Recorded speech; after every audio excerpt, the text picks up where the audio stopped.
Thank you, Lynn, for your gracious introduction. Good evening. My name is Ed Foley from Catholic Theological Union, where I am the program director for the grant on preaching and neuroscience. My name is Gabriel Rodriguez from the Attention, Perception, and Experience, or APEX Lab, at the University of Chicago, where I work as a research coordinator. We are honored to share something of our journey and learnings with you this evening. From the outset, we need to acknowledge that this is a work of a team effort for over the past 2 years, which has involved over 100 collaborators across multiple institutions and close to 1,000 participants in our surveys and experiments. Special acknowledgement is due to Professor Howard Nussbaum, who directs the APEX Lab, was instrumental in crafting this proposal, and serves as the principal investigator. And as well as Jean Metelsky-Bulwer, the Director of Communications and Research for the University Centers for Practical Wisdom. We will return to this theme of collaboration at the end of our presentation. As with your own projects, there is no way we can provide a comprehensive overview of this work in 25 minutes. Furthermore, since publications are emerging from the grant, we need to protect some data before it undergoes peer review. Thus, our goal here is to provide a general introduction to our goals and processes, including some broad findings. Throughout, we hope to underscore the interdisciplinary dialogue that has evolved and why such collaboration is both challenging and fruitful. A central presupposition of our proposal is that the compelling nature of a homily which is the liturgical form of preaching for Roman Catholics at the center of our work, is directly related to reception. There is very little empirical evidence substantiating what compelling might be for Roman Catholic assemblies, what might result from a compelling homiletic event, and if such compellingness can be taught. In order to narrow our understandings of what actually moves hearers, we posited 5 virtues or assets that our preachers believed to be key for homiletic reception, and our scientists said they could test for. That is, to what extent does effective preaching generate hope, trust, empathy, epistemic humility, and memorability? At this stage, we have come to no conclusions about what role these play in defining effective preaching, but believe this 5-fold construct is worth pursuing. While we hope our findings are useful to individual homilists, the main concern is to assist teachers in nurturing such effectiveness. This will be achieved through open access, online, professionally produced videos that will narrate something of our process and provide access to our results in a pastoral vernacular. Debido a la importante cantidad de católicos que hablan español en los Estados Unidos, nos vimos obligados a realizar esta investigación y desarrollar los videos tanto en inglés como en español. One important linguistic footnote: early in the project, our language began to shift from compelling towards that of effective, or degrees of effectiveness. This shift emerged since, both from scientific and theological perspectives, we found the language of compelling ambiguous and difficult to define. More recently, our language is developing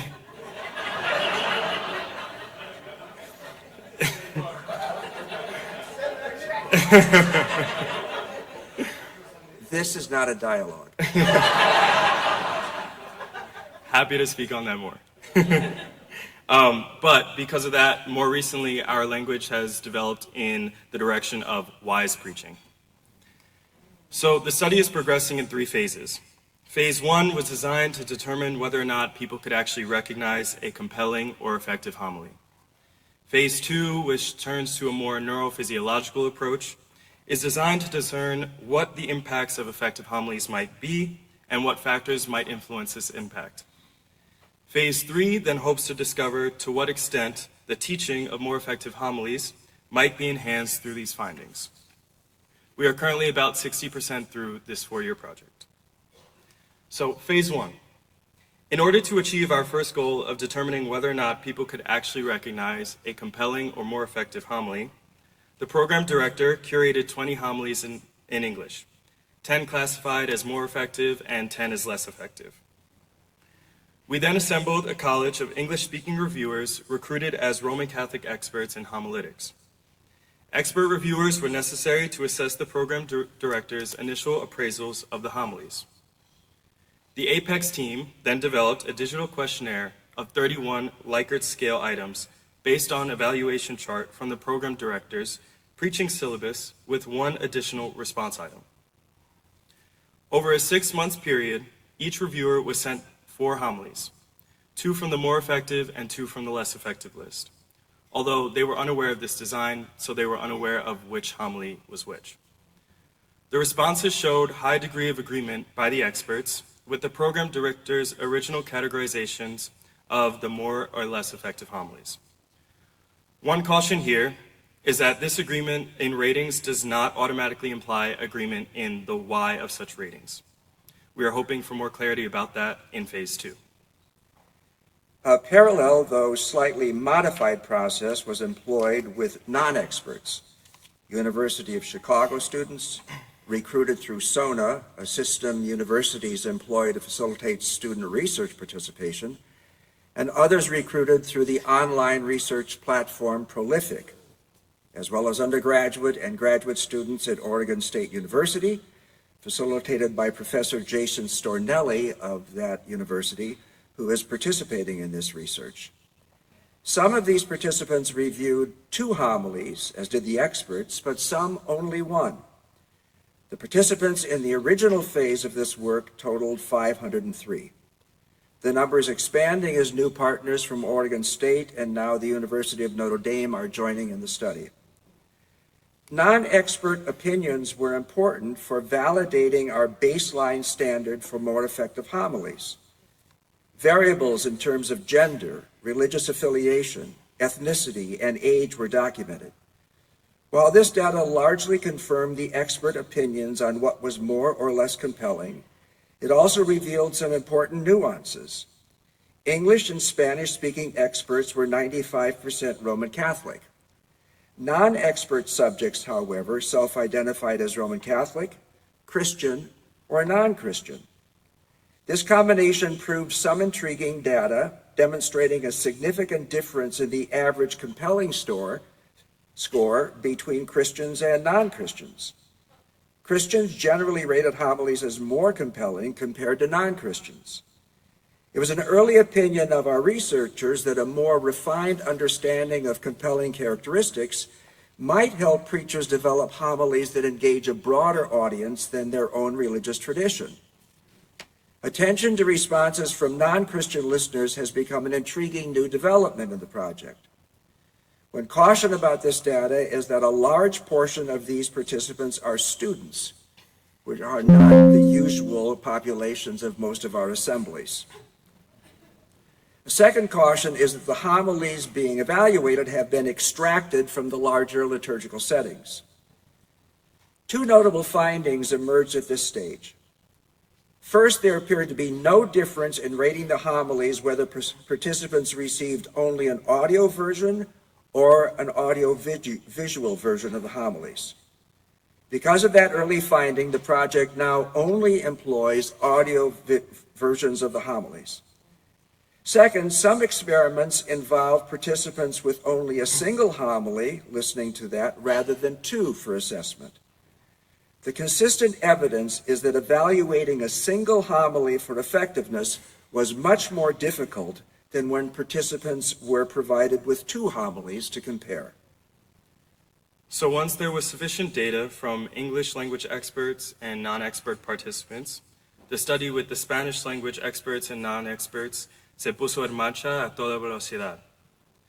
From the outset, there was an awareness that this aspect of work provided special challenges, since there are different types of Spanish operative in the U.S. The homily recordings came from Latino communities of different cultural backgrounds, which can have effect on both the way a homilist preach, as well as the way a message is received. These challenges need to be kept in mind when comparing the different data sets derived from this segment of the study. The experiments first began with two homilies for evaluation but then moved into single homily evaluation as it was done in English. As of our last count in early March of 2026, we had responses from 20 members of our Spanish language experts and 229 listeners across single homily and double homily experiments. Variables in terms of gender, race, ethnicity, and age were all documented. Aggregate data shows that strong homilies are rated as more compelling than weak homilies. Our two homily analysis also confirms this. When presented with one homily, however, lay listeners struggled to differentiate between a more compelling and less compelling homily. Both types were rated as compelling. Christians tended to rate all homilies higher compared to non-Christians. There is very preliminary evidence from this data that predictors of more effective homilies include factors such as a listener's general agreement with the content, the homily's capacity to change a person's feelings, a homily's capacity to evoke emotional resonance in the listeners, and its ability to sustain attention throughout the homiletic act. While data collection, especially with Spanish evaluations of audio homilies, continues today, we have largely moved into phase 2.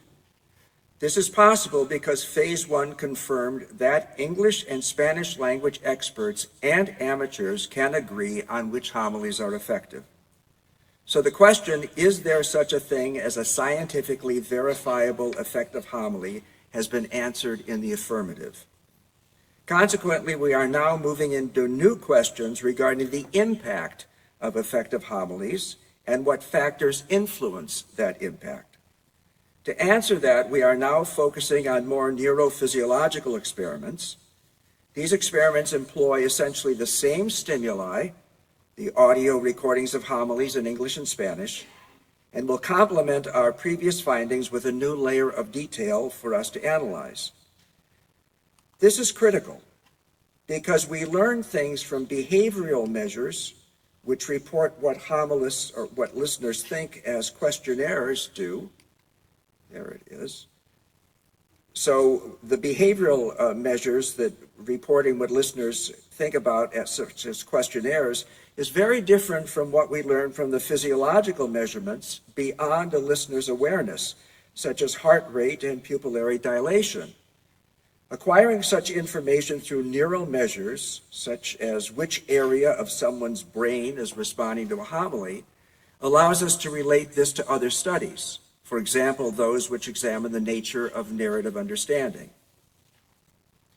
So, one of these sets of experiments is based on the event segmentation theory, and that's something that I've been working on, so I'm very happy to speak on if anybody wants to. So event segmentation theory, or EST, and EST proposes that one of the ways humans make sense of a continuous stream of experiences that make up our lives is by segmenting them into distinctive events. The presupposition here is that human experiences of events are perceived to have discernible shifts from one perception to another. These perceived boundaries demarcate information that provides a coherent basis for understanding, much like the first 5 scenes of the original Harry Potter movie. However, closer to home, this presentation is separated into distinctive sections and slides, making it easier to process and remember. There is evidence that event structure influences memory. Therefore, it could influence the memorability of a homily. The hypothesis is that strong event boundaries leading to clear event segmentation contribute to better than average recall of the intended message and is indicative of a more effective homily. This experiment in event segmentation first involves collecting subjects' self-reporting of event boundaries in the homilies that they are hearing. This is achieved by having them click a space bar every time they feel that one event has ended and another begins. They also have the option of changing their mind by clicking the N button on the keyboard, which indicates that a previous spacebar click was a mistake. Participants are also asked to recall everything that they remember from a homily, as well as how they defined the events that they chose with the spacebar. This is used to understand the relationship between event structure and memory. And what is clear from the data so far is that participants appear to perceive event boundaries as occurring at similar moments during the homilies. Another study we are undertaking is a pupillary dilation experiment. Pupil size is changed by two muscles in the iris. Both are affected by thoughts and feelings. Therefore, measuring pupil dilation can detect three things which survey questions cannot. First, it can measure the degree of physiological arousal, which tracks attention and engagement. Second, it can measure split-second responses to a homily in real time. And third, it can reveal physiological responses that a listener cannot verbalize and often does not even realize. Using an iLink 1000 apparatus, subjects are presented with one audio homily and instructed to focus on a stationary visual cue on an otherwise blank screen in a light-controlled, soundproof room. 100 measurements of pupil size are made every second, allowing researchers to track precisely each subject's response. After listening to the homily, subjects are given a questionnaire. Every subject does this twice with two different homilies. These two data sets, eye tracking data and the accompanying questionnaire, provide another way to measure how listeners experience the homilies. Though there are many variables at play, by examining data across participants, we can identify moments with significant stimulation and those with maybe no stimulation at all. This may help us determine which elements of the homily are most effective. It is important to keep in mind that, as in other experiments, we are documenting physiological patterns that themselves are not mechanisms of meaning. Attempting to discern the meaning behind such patterns is the challenging work of interpretation. Arousal or stimulation alone is not enough to indicate compelling or wise preaching. As I suggested to somebody at the dinner table this evening, Hitler was compelling, but is not necessarily wise. The questionnaires will be key to understand what our data really means. As of February, we had 70 participants, and this experiment will keep expanding. So far, it is clear that the pupillometry data is being driven by features of the homilies themselves. This technical validation bodes well for our ability to harvest useful data from this ongoing experiment. So I was speaking with my table earlier about some of the neuroscience approaches that we have, and so what we've been doing more recently is employing functional magnetic resonance imaging, or fMRIs. And so fMRI scans for this study began in the fall of 2025 at the MRI Research Center at the University of Chicago Hospitals. The process for the fMRI experiment requires subjects to undergo two MRI scans of approximately 100 minutes each, while listening to our 4 previously curated homilies during each scan. The focus here is on the semantic content of the homily and its presentation. The presupposition here is that certain semantic patterns will stimulate particular neural responses, which in turn will stimulate preferred types of outcomes. While listening to a homily, the brain chunks sounds into words and then aggregates words into meaning. This semantic content is represented as patterns of activity across brain networks involved in language, concept knowledge, emotion, and social cognition. An fMRI scan does not measure meaning directly, but instead it measures changes in blood oxygen in small 3D units called voxels as the homily unfolds. By aligning the various timing and semantic properties of the homily with these voxel time series through different comparative methods, we can identify what language content stimulates brain patterns that are characteristic of affective or emotional responses. This will also allow us to index and then compare this data with key activities of the sympathetic and parasympathetic systems, such as the activation of sweat glands or variation in heartbeats. This data will help discern which language patterns are more predictive of more effective homilies.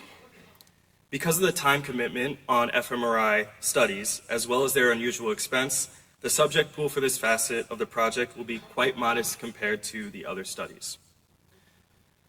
We hope to share more of our learnings from the ongoing fMRI studies, as well as our other current and future experiments over the next 2 years, especially through our English and Spanish language websites. And to that, an early invitation. We will be hosting a summative conference on our work at the Catholic Theological Union in Chicago on the 24th and 25th of September 2027. Please mark your calendars and join us if you can. As we bring this presentation to a close, we want to give specific attention to a central facet of this grant, which the planning team for this conference invited us to emphasize, and that was collaboration. Part of the serendipity of this partnership is that as the program director, I approached this work as a practical theologian. Under the influence of my old friend Don Browning at the University of Chicago, I understand that a fundamental tenet of practical theology is that wisdom, as a gift of God's Spirit, is never given to any individual for their own sake, but is always for the sake of the group. Who would have guessed that our principal investigator, Howard Nussbaum, besides being a world-renowned cognitive scientist, is also director of the Program of Practical Wisdom at the University of Chicago. Our director of assessment, Michael Spezio, not only brings 2 doctorates to the table, but the wisdom of his ministry as an ordained Presbyterian pastor. Unquestionably, this grant has increasingly become an invitation into shared wisdom. There is good empirical evidence that a matured sense of practical wisdom is marked by persistent characteristics, such as the ability to consider the perspectives of others, willingness to search for compromise, open-minded thinking, the ability to seek information that contradicts your opinion, the ability to practice active listening, an awareness of the limits of our own knowledge, a healthy uncertainty about our decisions, curiosity or cultivating a hungry mind, a willingness to suspend judgment, and intellectual humility. The fundamental crucible for engendering such wisdom is what David Tracy called mutual critical dialogue, sustained and respectful engagement with the other, maybe even the enemy. The Roman Catholic Church, and maybe other faith communities as well, has too long considered science an enemy, a usurper of infallibility, a cauldron of heresy. So much for the so-called Galilean effect. This project has been a mind-expanding, even blessed adventure into collaboration between clergy and laity, Catholics and unaffiliated, theologians and scientists, professors, postdocs, postbacks, and even undergraduate students. Our collaborators and dialogue partners number well over 100, not counting the 800 plus subjects who have chosen to join us. And so, to conclude, we are all familiar with the fabled storyteller Luke's Emmaus narrative and its many problematic vectors, a tale of people abandoning ministry, named and unnamed disciples turning their back on the holy city that became a venue for the public execution of an apparently failed rabbi. Then appears the mysterious scriptural sage, the veiled outsider, who steps into the journey, exercises pastoral care of biblical proportions, expertly exegetes the prophets, and modestly prepares to exit. But the disciples press him to stay. A pivotal invitation which leads to bread breaking, soul opening, mission rekindling, course reversing, and ultimately Jerusalem returning. At the bottom line, if there was no stranger, there would have been no Eucharist. If there would have been no stranger, there would have been no renewed mission, born from Eucharistic table.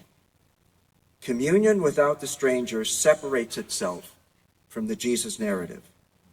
Communion with the stranger is an explicit invitation to sit at the wisdom table.